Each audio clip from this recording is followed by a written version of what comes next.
माननीय प्रधानमंत्री श्री नरेंद्र मोदी के कुशल नेतृत्व में सहकार से समृद्धि के सूत्र के साथ भारतीय सहकारी क्षेत्र परिवर्तन की दिशा में आगे बढ़ रहा है। आज भारत में डेयरी कोऑपरेटिव का एक ऐसा विशाल नेटवर्क है जिसकी मिसाल पूरी दुनिया में मिलना मुश्किल है। ये डेयरी कोऑपरेटिव्स देश के 2 लाख से ज्यादा गांवों में करीब 2 करोड़ किसानों से दिन में 2 बार दूध जमा करती हैं और उसे ग्राहकों तक पहुंचाती है।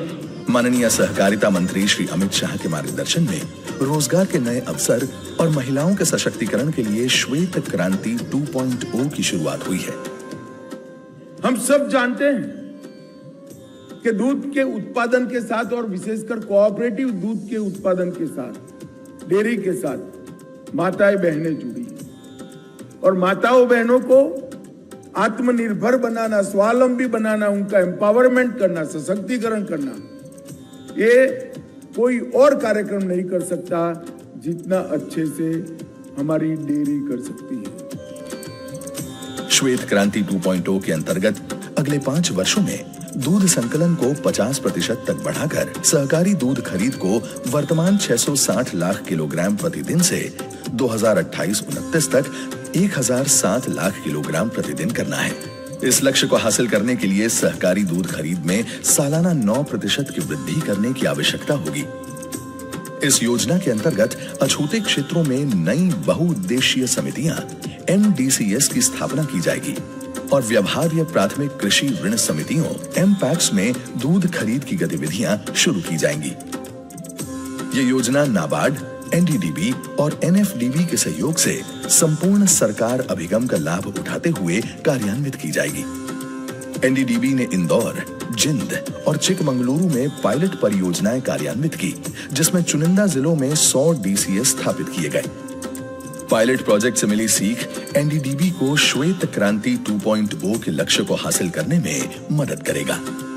NDDB के संसाधनों से डेयरी गतिविधियां शुरू करने के लिए 1000 बहुउद्देशीय प्राथमिक कृषि ऋण सहकारी समितियों को वित्तीय सहायता के साथ श्वेत क्रांति 2.0 शुरू की है। श्वेत क्रांति 2.0 के अंतर्गत सभी प्राथमिक डेयरी समितियां बहुउद्देशीय होंगी। इसी दिशा में आज NDDB मध्य प्रदेश के साथ सहयोग करने जा रहा है। मुझे इस बात की प्रसन्नता है कि मध्य प्रदेश सरकार यशस्वी प्रधानमंत्री श्रीमान नरेंद्र मोदी जी के नेतृत्व में कदम से कदम मिला करके विकास के मामले में आगे बढ़ रही है। आज यशस्वी गृह मंत्री श्रीमान अमित शाह जी से मुलाकात के दरमियान मध्य प्रदेश में सहकारिता के क्षेत्र में भी काफ़ी काम की गुंजाइश है और खास करके पशुपालन और दूध उत्पादन को लेकर के हमारे पास नेशनल डेयरी डेवलपमेंट बोर्ड के माध्यम से सहकारिता के लिए बड़ा स्कोप है। उद्योग के साथ साथ फूड इंडस्ट्री में बढ़ावा देने की दृष्टि से दूध इंडस्ट्री को बढ़ावा देने के लिए मध्य प्रदेश में डेयरी विकास की असीम संभावनाएं हैं। मध्य प्रदेश में 5500 से अधिक गांव के स्तर पर सहकारी समितियां बनाना और उन्हें सुदृढ़ करना प्रस्तावित है।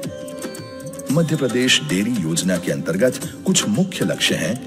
दूध संकलन को दैनिक 10 से 20 लाख किलोग्राम तक बढ़ाना, दूध बिक्री को 7 से 15 लाख लीटर तक बढ़ाना, डेयरी प्लांट की क्षमता को 18 से 30 लाख लीटर प्रतिदिन तक बढ़ाना, पशु प्रजनन, पोषण और स्वास्थ्य के क्षेत्र में हस्तक्षेप कर पशु उत्पादकता में वृद्धि करना और साथ ही साथ बायोगैस, गोबर प्रबंधन और ऑर्गेनिक खेती को बढ़ावा देना। श्वेत क्रांति 2.0 ग्रामीण भारत को सशक्त बनाने, मजबूत बुनियादी ढांचे के निर्माण और महत्वपूर्ण निर्यात क्षमता को अनलॉक करते हुए डेयरी उद्योग को तैयार करेगा और इसमें मध्य प्रदेश राज्य का महत्वपूर्ण योगदान होगा।